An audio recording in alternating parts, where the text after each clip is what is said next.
Ashtavakra Gita chapter 13 verse 3। मानव जीवन का सबसे बड़ा भ्रम है मैं करता हूं। यह एक रस्सी है जो हमें बांधती है, अहंकार की रस्सी, पर दिखती नहीं। हम जन्म लेते हैं और तुरंत समाज सिखाता है कुछ करो, कुछ बनो, कुछ प्राप्त करो, और इसी कुछ करने की भूख से क्या जीवन शुरू होकर अनंत दुखों में बदल जाता है। पर अष्टवक्र कह रहे हैं, क्या कह रहे हैं बच्चों? वे इस भ्रम पर बिजली की तरह गिरते हैं। वे कहते हैं जो वास्तव में जानता है वह देखता है कुछ भी कभी हुआ ही नहीं। तो हम सोचते हैं कि कर्म का अर्थ है कार्य, चलना, बोलना, खाना, सिखाना, लड़ना। अष्टवक्र कहते हैं कर्म शरीर का होता है, अहंकार उसे अपनाता है। उदाहरण के लिए एग्जाम्पल, तुम्हारे शरीर में दिल धड़कता है, क्या तुम करते हो? सांस आती है, जाती है, क्या तुम करते हो? विचार उठते हैं, गिरते हैं, क्या तुम चुनते हो? फिर जो भी कुछ होता है वह तुम्हारा किया हुआ कैसे हो सकता है? नदी बहती है, हवा चलती है, बादल बरसते, वैसे जीवन चलता है, परंतु मन बीच में आकर कहता है मैंने किया। यही माया है, यही बंधन है, यही दुख है। दूसरा स्तर, ज्ञानी की दृष्टि, ना करता न भोगता। तो ज्ञानी दूसरे स्तर पे होता है। उस वहां क्या माना जाता है, जाना जाता है, ना करता न भोगता। वह जानता है, शरीर चलता है, मन सोचता है, प्रकृति करती है, और वह खुद साक्षी है, मौन है। वह देखता है परंतु जुड़ता नहीं, अटैचमेंट नहीं होती। वह सुनता है परंतु किसी का पक्ष नहीं लेता। जैसे स्क्रीन पर मूवी चल रही है, पर स्क्रीन कभी भीगती नहीं, जलती नहीं, नष्ट नहीं होती। फिल्म बदलती रहती है पर स्क्रीन वही रहती है। अष्टवक्र के अनुसार वह स्क्रीन ही तुम्हारा असली स्वभाव है। वह शुद्ध चैतन्य जो न करता है न करवाता है, फिर भी बिना कुछ किए सब कुछ संभव है। तो तीसरा स्तर है फ्रीडम का। क्या बोलते हैं Ashtavakra? I live as I please, just doing what presents itself to be done. तो उनका एज आई प्लीज का अर्थ इच्छाओं के अनुसार जीना नहीं है, वह अहंकार के अनुसार जीना नहीं है, बल्कि प्रकृति के साथ सहज प्रवाह में जीना है। क्या बोल रहे अष्टवक्र? मैं न करने वाला न रोकने वाला, जो सामने आता है वह अपने आप हो जाता है। जो फूल खिलता है, हवा चलती है, दिन रात होते हैं, वैसे ही मुझसे कर्म होते हैं बिना मैं के। वह व्यक्ति नहीं, प्रक्रिया है। वह नदी नहीं रोकता, वह बहता है। तो चौथा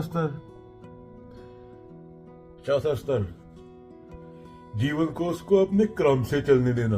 अगर भूख लगती है खाओ, नींद आती है सो, कोई सामने मदद मांगता मदद करो, कोई अपमान करता मुस्कुरा दो, परंतु भीतर कोई बोझ न रखो कि मैंने किया या मैंने नहीं किया। तुम सिर्फ उपकरण हो। जैसे बांसुरी में हवा चलती है। अष्टवक्र का शिष्य अर्जुन नहीं, बल्कि वह मनुष्य है जो भीतर से नाचना सीख गया बिना किसी नर्तक के। पांचवा स्तर, कर्म के बिना जीना। आलस नहीं है, यह निष्क्रियता है, यह अहंकार की एब्सेंस है। एक बच्चा खेलता है, वह भी कर्म है, पर उसमें कोई मैं नहीं है। वह मिट्टी में गिरता है, हंसता है, उठता है, पर कहता नहीं देखो मैंने किया। वो बस जी रहा है, बस हो रहा है।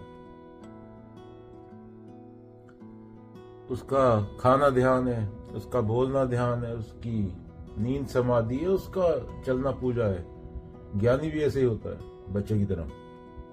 तो उसके बाद छठा स्तर होता है। उसके बाद समाज कहेगा यह तो अराजकता है। अगर सब कहने लगे कि मैं कुछ नहीं करता तो दुनिया रुक जाएगी। पर अष्टवक्र मुस्कुराते हैं, दुनिया रुक नहीं सकती, क्योंकि करने वाला कभी तुम थे ही नहीं। तुम सिर्फ सोचते थे, तुम करते हो। सूरज तुम्हारे आदेश से नहीं उगता, नदी तुम्हारी कृपा से नहीं बहती, तो फिर जीवन क्यों तुम्हारे नियंत्रण में होगा? जब तुम कर्तापन छोड़ देते हो तब पहली बार जीवन मुक्त होकर जीते हो। एक साधक थे, उन्होंने अष्टवक्र से पूछा, गुरुदेव जब मैं ध्यान करता हूँ तब मन शांत होता है, पर जीवन में उतार चढ़ाव आता है। अष्टवक्र बोले, जान गया कुछ भी वास्तव में होता ही नहीं, वह शांत नहीं होता, वह खुद शांति बन जाता है।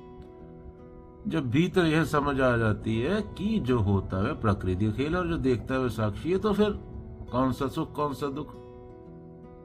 तो कर्म करते समय साक्षी रहो, खाना बनाओ, काम करो, बात करो, पर भीतर गवाही रखो कि मैं नहीं कर रहा, यह हो रहा है।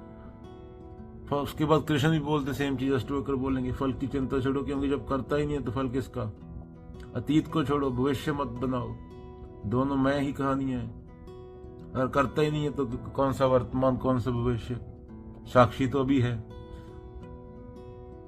और किसको कर्म फल। सहजता होती है जब कुछ करने का दबाव हो, तब याद करो कि जो होना है वह हो जाएगा। उसके बाद गीता में कृष्ण बोलते हैं जैसे कि तेरा अधिकार केवल कर्म करने पे, फल पर नहीं।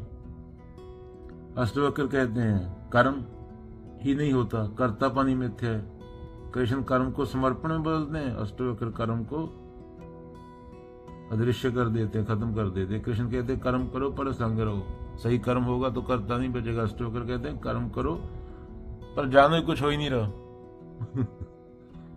जब ये बोध पक्का हो जाता है, जब ये अंडरस्टैंडिंग पक्की हो जाती है कि वास्तव में कोई कर्म कभी हुआ नहीं, तब जीवन एक सहज संगीत बन जाता है। कोई योजना नहीं, कोई भय नहीं, कोई महत्वाकांक्षा नहीं। जो सामने आता है हो जाता है और जो नहीं आता नहीं होता। तो अष्टवक्र का संदेश गहराई में जाकर ये है कि तुम जीवन के नर्तक नहीं, तुम खुद नृत्य हो। तुम डांसर नहीं, तुम खुद डांस हो। कर्म होते हैं जैसे पत्ते हिलते हैं, पर तुम वह वृक्ष हो, मौन स्थिर और साक्षी। जब ये जान लो तब जीना जैसा आता है वैसा बन जाता है। कोई बनावट नहीं, कोई पाप पुण्य के साथ नहीं, बस सहजता और पूर्ण सहजता।